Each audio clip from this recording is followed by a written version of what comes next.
Assalamualaikum warahmatullahi wabarakatuh. Kami dari kelompok 4 akan mempresentasikan hasil kerja kelompok kami tentang konsep dan strategi produktivitas pekerja. Perkenalkan, nama saya Sevina Dwi Indrianawati, NIM 72.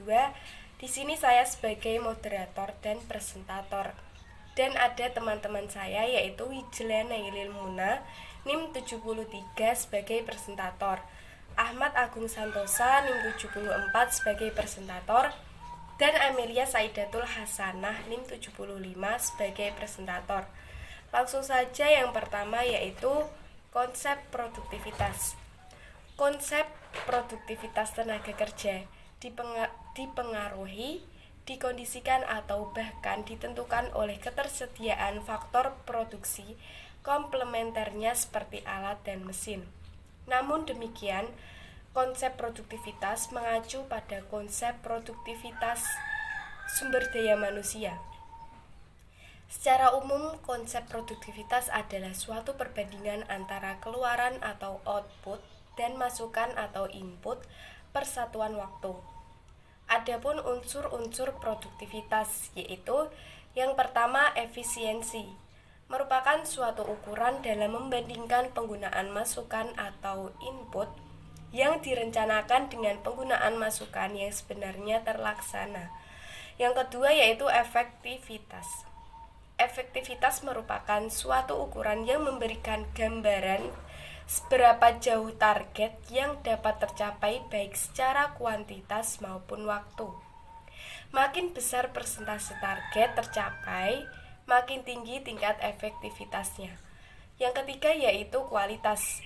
Secara umum, kualitas adalah ukuran yang menyatakan seberapa jauh pemenuhan persyaratan, spesifikasi, dan harapan konsumen. B. Pengertian produktivitas. Menurut blogger Ken Lin, produktivitas adalah hubungan antara beberapa output yang dihasilkan dan beberapa input yang dibutuhkan untuk memproduksi output tersebut. Menurut Hussein Umar, produktivitas mengandung arti sebagai perbandingan antara hasil yang dicapai output dengan keseluruhan sumber daya yang digunakan input. Rumus produktivitas sebagai berikut. Produktivitas sama dengan efektivitas menghasilkan output dibagi efisiensi menggunakan input. Menurut Supriyono, mengemukakan produktivitas adalah produktivitas berkaitan dengan memproduksi secara efisien dan khususnya ditunjukkan pada hubungan antara keluaran dan masukan yang digunakan untuk memproduksi keluaran tersebut. Menurut Basu Swasta dan Ibnu Sukojo, produktivitas adalah suatu konsep yang menggambarkan hubungan antar hasil, jumlah barang dan jasa yang diproduksi dengan sumber tenaga kerja, bahan baku, modal, energi, dan lain-lain yang dipakai untuk menghasilkan barang tersebut. Menurut Sinungan, produktivitas dapat diartikan sebagai perbandingan antara totalitas pengeluaran pada waktu tertentu dibagi totalitas masukan selama periode tersebut. Berdasarkan definisi di atas dapat disimpulkan bahwa perusahaan atau organisasi harus memperhatikan bagaimana mereka mengkonversikan sumber daya masukan menjadi keluaran. Keluaran dapat berupa produk yang dimanufaktur, barang yang terjual, atau jasa yang diberikan. Keluaran merupakan alat penting karena tanpa keluaran atau kumpul hasil-hasil berarti bukan produktivitas. Hal ini menunjukkan keefektifan di dalam mencapai suatu hasil, sehingga produk dapat diberi batasan sebagai seberapa efisiensinya masukan dikonversikan ke keluaran karena faktor masukan menyatakan pemakaian sumber daya minimal mungkin. C. Pengukuran produktivitas. Pengukuran produktivitas merupakan suatu alat manajemen yang penting di semua tingkatan ekonomi. Pengukuran produktivitas berhubungan dengan perubahan produktivitas sehingga usaha-usaha untuk meningkatkan produktivitas dapat dievaluasi. Pengukuran produktivitas juga diartikan sebagai penilai kuantitatif atas perubahan produktivitas. Tujuan pengukuran ini adalah untuk menilai apakah efisiensi produktivitas meningkat atau menurun. Ukuran produktivitas bisa mencakup seluruh faktor produksi atau fokus pada suatu faktor atau sebagai faktor produksi yang digunakan perusahaan dalam produksi. Ukuran produktivitas yang memusatkan perhatian pada hubungan antara satu dengan bagian faktor input atau output yang dicapai disebut sebagai ukuran produktivitas finansial. Contoh-contoh produktivitas finansial: hasil baku langsung atau output unit bahan baku. Produktivitas tenaga kerja seperti output per jam tenaga kerja atau output per prakerja. Produktivitas proses atau aktivitas seperti output per jam mesin atau output per kilowatt.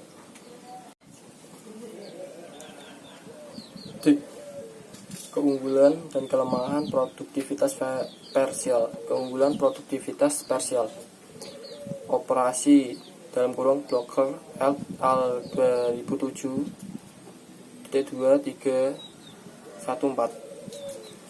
menggunakan unit fisik pada pembilang maupun penyebut sehingga mudah dipahami oleh operasional personil.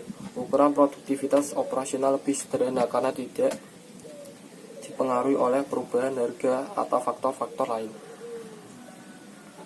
Ukuran produktivitas finansial operasional memungkinkan manajemen untuk mengetahui pengaruh perubahan produktivitas untuk suatu sumber daya input terhadap operasi.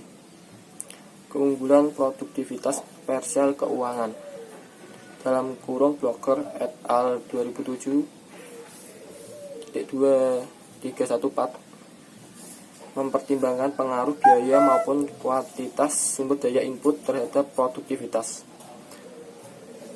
Produktivitas parsial keuangan dapat digunakan dalam operasi yang menggunakan lebih dari satu faktor produksi. Keuangan produktivitas parsial keuangan Supriyono 1994-2-419 memungkinkan para manajemen untuk memusatkan pada penggunaan masukan tertentu. Ukuran parsial operasional lebih mudah digunakan untuk menilai kinerja produktivitas karyawan operasional. Untuk ketimbangan pengadilan operasional, seringkali standar kinerja yang digunakan bersifat jangka pendek. Dengan menggunakan standar parsial, tren produktivitas dalam 1 tahun itu sendiri dapat ditelusuri. Kekurangan analisis produktivitas parsial Blocker et al. 2007-2314 Ukuran tersebut hanya mengukur hubungan antara sumber daya input atau output. Untuk tersebut mengabaikan pengaruh perubahan faktor-faktor produksi lainnya terhadap produktivitas.